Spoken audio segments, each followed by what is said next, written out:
বৌমা বলো তো, কানে মধু কেনে দেয়? আরে যাতে শ্বশুরবাড়ির সবার কথা মধুর মতো শোনায় সেই জন্য।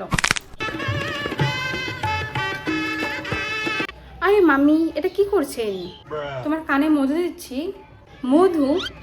আরে না না, আমাকে মধু দেওয়ার কোনো দরকার নেই। এমনি আমি সব কথা মিষ্টি শুনি, শুধু আমার মুখের কথাগুলো তেতো। এর থেকে বরং আমি এক কাজ করি, আপনার কানেই মধু লাগিয়ে দিই। আসুন আসুন আসুন, এদিকে আসুন। আরে কি করছো কি, আমার কানে কেন দিচ্ছ? তোমাকে না আমি দেখে নেব। গয়নাগুলো আমার কাছে রেখে দাও। তুমি বাচ্চা মানুষ, তুমি কি ওগুলো সামলে রাখতে পারবে? দাও দাও, আমাকে দাও। তোমার গয়নাগুলো না আমার কাছে রাখতাম। তুমি বাচ্চা মানুষ, তুমি কি এতটা সামলে রাখতে পারবে? দাও দাও, আমায় দাও। আপনাকে চিন্তা করতে হবে না, আপনার ছেলেকে সামনে নিয়েছি, আর এই কটা গয়না সামলাতে পারবো না আমি? এটা কোনো কথা হলো? এ কি বৌমা? হ্যাঁ মা।